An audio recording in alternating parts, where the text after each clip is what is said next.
Let's bring in Al Leiter, Major League Baseball Network analyst, and somehow he looks younger and younger every time I see him.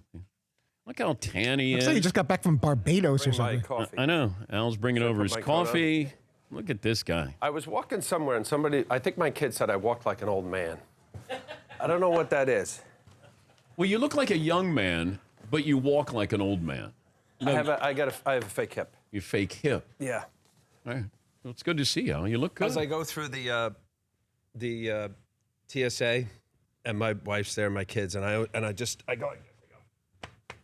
And they go, oh, okay, because you can't go through the metal. Oh, so that's the sign? Well, I say I have a hip, and then my wife then proceeds to say, of course you have a hip. You got two hips. Yeah. Just one happens to be fake or replaced. I have artificial hip. That's it? So that's why I look like a old man walking. No, but you look good. You look good. Thank you, Dan. Yeah, So do you. Major League Baseball will air Game 1 of the Twins and Yankees tomorrow at 7 p.m., and then Game 3 between the Astros and Rays. You can watch Al on MLB Tonight throughout the postseason. MLB Tonight, of course, stole our Emmy, or Sports Emmy. That was a year ago. We did? Yeah, from us. Oh, from you guys? Yeah. Sorry. No, it's all right. You can celebrate. 2018 Wait, MLB for the Tonight. nightly show or the daily show? Studio show. Really? Yeah. Yeah. You guys do a great job. Yeah, Not just because I'm sitting here. We lost out. This is fun right here. We lost out twice, back-to-back years. Yeah. Not that you lost, but the fact that, you got the big engine over there with Disney and all what they do and, stuff. It's hard, man. When you go up against the Olympics, we look, I go, oh, God, the Olympics. What do you, I don't even know what you're talking about now. I'm talking about when you compete with all the shows, and we've always viewed the MLB Network as a little engine that could, and we have like 7 of the Emmys for the nightly show. Oh, great. I'm really happy for you, Al. Got a couple of World Series rings. Anything else you want to bring up, Al? Got a beautiful wife. Thank you. Got, your I'm son. blessed and lucky. Son is pitching at Vanderbilt. Yes. Yeah. Anything else? You want to rub it in? I was listening to your football picks, and I'm in a fantasy league, but I don't want to go there because Lou Baruselli with the MLB Network will get mad. We got to talk about the division series. We do. Yeah. Although last time you were with us, didn't we try to cold call Bruce Springsteen? We did. Yeah, that didn't go well. No, it didn't. Matter of fact, I think he purposely changed his number. That is true. I felt He's bad. like, oh, God, he's calling me again. I know. I felt bad because I was like, oh, who do you got in your phone that might impress? Well, I got Springsteen. And then I go, all right, let's call him. And then you go, okay. And I felt so bad after that because Springsteen didn't pick up. No, of course not. not. And then I was wondering if you ever heard back from Springsteen. No. All right, again, I don't want to deviate too far, but over the years, the first time that I ever met Bruce was Don Mattingly when I was his teammate in 1988, the Tunnel of Love tour. He invited me, Donnie did, as part of his guest, that he got tickets through Bruce, me, Pagliarulo, and Righetti. Yeah. And we go over here to the Garden. I meet Bruce. I tell him about the Jersey Shore, Central Regional, Freehold High School, Asbury Park, the usual, try to hook, line, and pull him in. Yeah. He was very nice. Terry McGovern was his guy who has passed. And from that point on, he was always so very nice to me. But how did you get Springsteen's number? So after the 2000 World Series, I used to play Bruce, getting up or before the game as my pregame song.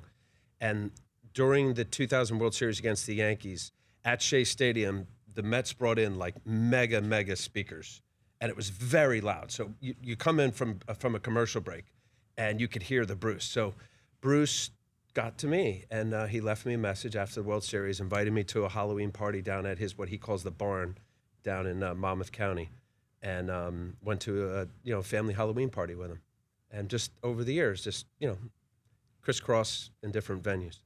But not anymore. Not anymore. Yeah. But you know what? I always felt weird about like reaching out. I'm not that guy. So even though people are very nice and they'll offer you, hey, give me a call. Yeah. I feel like it's a gratuitous, if you just said to me after the show, give me a call. I know you really don't want me to call you. That's true. But it's like a nice thing. Yeah. You know what I mean? Yeah. Yeah. Hey, we should get together. That's Right, another one. right. We're never going to get together. No, not at all. Hey, stay in touch. How would you handle if you were the pitcher, if you were Hader, and your right fielder makes that error and costs you? Like, what role, if any, does the pitcher play in a situation like that with Grisham? Oh, after the play? Yeah, after the God, game. no, zero. What do you say? You don't. You might go up to him and give him a hug or, hey, man, who the heck is trying to do that? To boot a ball, and it wasn't even booting a ball because I don't know if you guys showed. It was a bad angle. Well, it was an aggressive angle, but when it hit, it checked like an English a cue ball and ricocheted to his right to the left about 5 feet. And I think his intention as being a young aggressive player is I got to get this ball and maybe I can at least keep it tied. If maybe in his brain the guy from second won't score. Yeah. So it was an aggressive, careless play that cost them. Have you ever had to console a player like? You know what? I think it's so obvious, especially at the major league level, to where guys are getting paid. They know what their job is. There's an awful lot of people watching. The last thing they need is to see the pitcher throw his hands up in the air and, oh, look at that. Or to make excuses as to why you did poorly. Nobody cares. Your wife doesn't care after a game if there was the what ifs. So.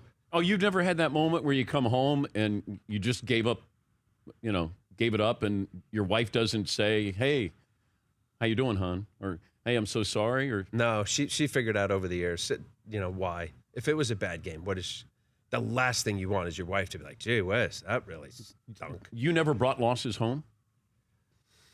I tried not to. God, as emotional as you were on the mound, I know. I don't know how guys wouldn't do that. It's the 14 beers in the locker room before you go. No, I'm kidding. Who had the best clubhouse when you were playing? Like nice? Yeah. Because I know the Mets had a terrible clubhouse. But see, it was our terrible clubhouse. So like I grew up a Mets fan, so going to Shea Stadium as a fan and then eventually as a visiting player, and then I get traded late in my career to the Mets. So I was, But yeah, it was old. But you know what? I'll tell you this, Dan. I think with these clubhouses that are made the way they are now, I think they're so behemoth, you get lost. You barely see your teammates. There's something to be said for the cozy spot where we're all in this together. Look at you guys here. Like if this was really big, like we're in it together. Gee whiz, that's loud. Yeah, but it's New York, and we normally don't acknowledge when you hear sirens. You know what? It's funny you say that. So I had an apartment here, moved out to the suburbs, and when you live here, that's just all day. Just part of the noise. Yeah, it's part of the noise. Part of the surroundings there. So I think the clubhouse is, while beautiful, and there's a lot of great amenities, I would almost argue like they're too big. There's too much going on. Yeah. Too many places to hide. We're talking to Al Leiter, Major League Baseball network analyst. He won 162 games in his career. Did you know that? Yeah. You did? Oh, you I did? knew that one. Well, that one Okay. You know how many wins. Your ERA? Somewhere in the threes. 3.80. You know your strikeouts?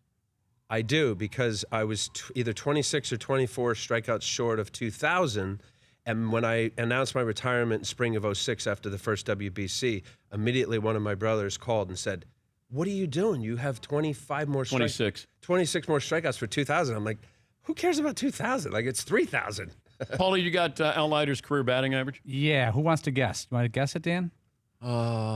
19 seasons, 613 plate appearances. Oh, so you'd qualify for the batting title. I'm going to go 193. Ooh. What? Cut that in half. 085. .085. One of the worst hitters that ever played and stood in the Major League batter's box. And Dan, I loved it. I loved getting in there, knowing I stunk, and the pitchers loved it too. Oh yeah, no, I was a strikeout. Did you ever do anything great? How many strikeouts did I have? 290. All right, so half the time I didn't strike out. That's pretty good. I think it's a third of the time you struck out. 600 at bats, 200 strikeouts. I got about 45% of the time. Hee-ha. Huh? Yeah. Did you ever get a hit off anybody good? Yeah, my first at bat. In the minor leagues in the American League, they didn't do interleague. So now, if you go in a National League ballpark, they hit. Yeah. Right. So the first time I hit was 10 years after high school in Game 4 of the 1993 World Series. The first pitch I see is from Roger Mason at the Vet. I'm with the Blue Jays, and I whack a double to left field. I stand up at second. John Kruk, who's playing first, he trailers the play, and Krucky, you guys know Krucky. Oh my God, beep, beep, beep, it's not that easy. I'm like, I know, Krucky. And I don't know if he was really having a great series at that time. I know. And I'm looking at him like, I haven't had a bat in 10 years. He goes, oh my God, it shouldn't be this way. So fast forward, that's 93, 94, 95, Blue Jays. 96, my first start, which is my next at bat. First pitch I see from John Eric, second game of the year after Kevin Brown threw opening day, I hit a base hit up the middle. And from that point on. Did you ask for the ball after your first hit? No, I couldn't do that. I couldn't. That was that 15-14 win that we had in Game 4 in Philly. Rain, terrible, it was long. That was crazy, though. Yeah. I remember, I still don't know where Joe Carter's home run landed. It landed in the... it's in the bullpen, but I was down the left field line with Peter Gammons. Yeah. And all of a sudden, and Gammons, I think, said, or Dave Campbell, I wouldn't be surprised if Joe Carter hit a home run here. And all of a sudden... So you were right there. Yes. And then we looked down, and I was like, I don't know where that landed. I just know that Joe kept running around the bases, and I went, oh, my God. You know what? Did we know if Joe got the ball? Yes, because I went to Joe's house in the off-season. You did. And I went to Mitch Williams' ranch to talk to him, and then I went to Joe Carter's house in Kansas City. So I did a piece on both of those guys on what is it like in the offseason after you gave up a home run to lose a World Series and you hit a home run to win a World Series. It was in a drawer in his kitchen. Wow. Because I go, where's the ball, Joe? And Joe goes, it's in the kitchen drawer. And I go, yeah, right. No, where is it? Open the door, and he had it like a Sharpie written on it, like the home run ball. It wasn't, put up in a. I got to believe Joe. I would like to know where he's got to have that displayed anywhere, because the late Tom Cheeks, touch them all, Joe. You'll never hit a bigger home run, which I thought was an amazing call. Great call. That's 100% true. How many walk-off home runs? Yeah, very, very rare. World Series. Yeah, but it was in the kitchen drawer, and he pulled it. He goes, go open the drawer, and I went, okay, and it rolled out, and I go, wait, that's it. Can you stay? I want to ask you about some of the matchups here. Yes, please. All right, and the pressure that the Dodgers are under this year. Do they have more pressure than anybody else? Save it. That's a tease, Al. That's what you do. That's called a tease in this business. We'll continue with Al Leiter, the Major League Baseball Network analyst, and back after this in the Dan Patrick Show. I ask a pitcher this. I saw a video years ago of Mark Pryor, and he was just getting loose, or maybe it was off day, and he was just going like that. And I thought it was a wet towel, but it was a normal towel. All right, well, first of all, you're doing it wrong. Well, I know that. Right here. What's the reason? So here, well, this is too long, but we're okay with it. The reason is you want to snap it like a bullwhip. And the reason why you want to snap the end. Like that? Yeah, feel like you get up. And if this had a little... What's the purpose of it for a So pitcher? to finish, you don't want to push the ball and you don't want to decelerate. So this allows you to hold the towel, if it was shorter, and to snap. And the whole idea is late snap, late finish. Did you do that when you were playing? A few. Yeah. But you only do a few just to get that feel. Because a lot of times you get lazy with your arm speed. Is this pregame, like when you're starting? Yeah, pregame or a side day. Some guys go through the routine. I used to use a stick. And it was just all about just trying to feel like I got out here and then snap. And you could hear. But why can't you do it without something in your hand? You wouldn't get the same audio to it. Okay. This actually creates a. And if you're lame with the speed and the wrist, you'll get more of a. As opposed to pop. Okay. So that's why Mark Pryor and whoever. But yeah, they call it the towel drill. And then I won't do it because you'll hurt me. But go ahead and throw. So it also creates. I want to hit your hand? No, I want you to hit your hand. So then you'll get a pitching coach to get out here, because the whole thing is about extension, right? Okay. Right. So you'll get kind of alligator arm. Forward. So now I got this out here. You're not going to hurt the dude. Right. With a towel. Yeah, so now I'm going to really get out there and finish, right? Yeah. We can take that to the beach. I like that. Or I might just That's the only one we had, the only clean one we had. wear it around my waist. Yeah. Oh, I'm sorry. I apologize. Well, the Royals had a bad season, so. Good call. They've been defaced before. Al Leiter from the Major League Baseball Network, former World Series champ. And you had one no-hitter? Didn't you have the first no-hitter in Marlins history? Yes. Is that right? All right. How much pressure is on the Dodgers?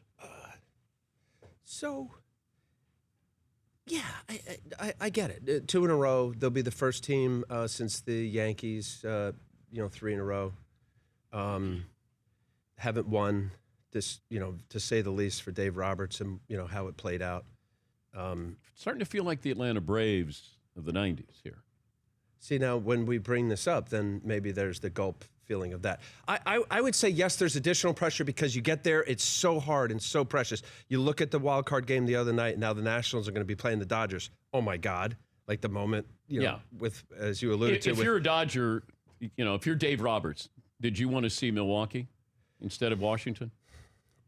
I would say yes, but I say it reluctantly because my old teammate Craig Counsell has done a great job with the opener, and they've got creative, as the Tampa Bay Rays have done, with knowing that the rotation isn't elite, but yet they have guys that they can do mixing and matching, because that's really what it comes down to now, Dan.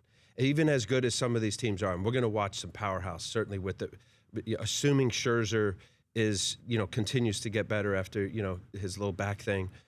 Strasburg coming in relief is phenomenal. Corbin in his career the last couple of years have been great against the Dodgers when he was with Arizona. Well, they sit those lefties too. That's a problem that they've done before. Bellinger's better. I mean, let's face it. The landscape of all the division series, I think, is really exciting. We have some really heavyweight hitters on this, right? I mean, you mentioned the Astros. Certainly, the Yankees are right there front and center. The Dodgers, as you're talking about. But then I look at the Nationals. There's great storylines there. Juan Soto is a great young player. I actually had pregame for MLB preseason as an NL MVP. A special player. I think arguably, as far as 3-4 left-right combo, Anthony Rendon is going on the radar slightly. I mean, I think with Yelich getting hurt, it may have hurt his chances. Bellinger will be right in there, but Rendon is elite, solid. Certainly the Yankees, high profile, Madison Avenue team, high But this payroll. comes down to pitching, though, right? It feels like it always comes down to pitching. It should, and I think unless your offense is so elite and your pitching is good enough to win the 7-5 games, that could happen. I am really intrigued by this Twins team as well with the Yankees. You got the number 1 in home runs, number 2 in home runs. The Twins can mash. Do they have enough? Odorizzi starting at game 1. Barrios, is it enough?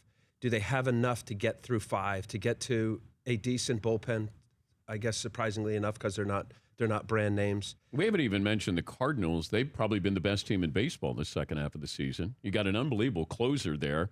And the Cardinals always seem to – it's a Cardinal way of playing baseball. It feels like it's different than any other team.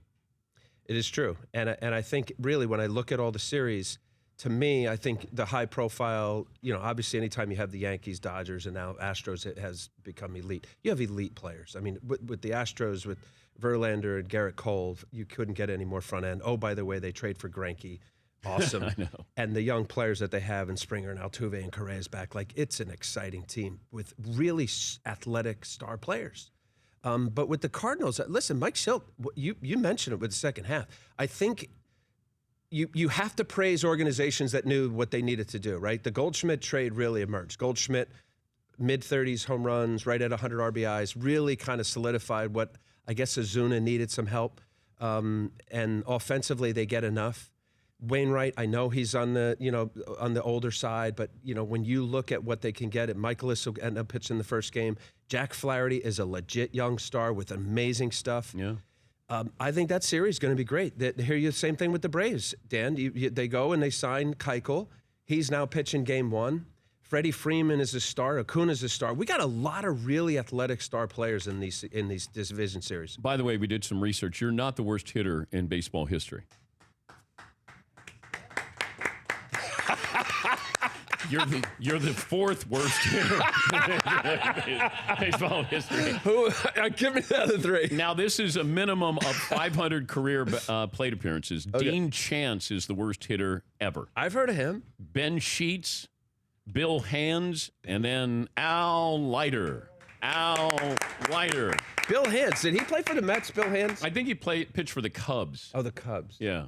Dean Chance. Was that like The Twins. Chance and somebody and Pray for Rain? No, Spawn and... Spawn Insane and Pray for Rain. Oh, Spawn Insane. Chance. I thought there was a lingo on him, too. Yeah.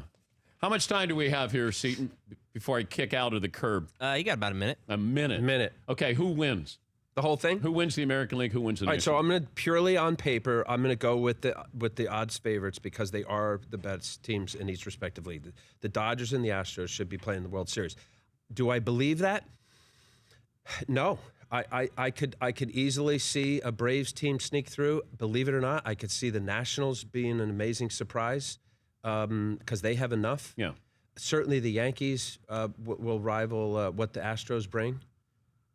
So I wouldn't be surprised if any of those 4 combinations were to be in the World Series. Let's stay in touch, Yeah, let's get together. Let's get together. Let's do lunch. Yeah, let's do that. You look like Springsteen a little bit. Really? Yeah, there's a little bit of Springsteen in there. I guess that's good, but except wasn't he like 70 He's now? 70, and you're 53. Thanks, Dan. Yeah, Springsteen looks younger. Al Leiter, you can see him on MLB tonight. Wait, so throughout the tomorrow we got the big game. Here we go. That's it. Bob Costas, 3, Gus Maltz, 2, 1.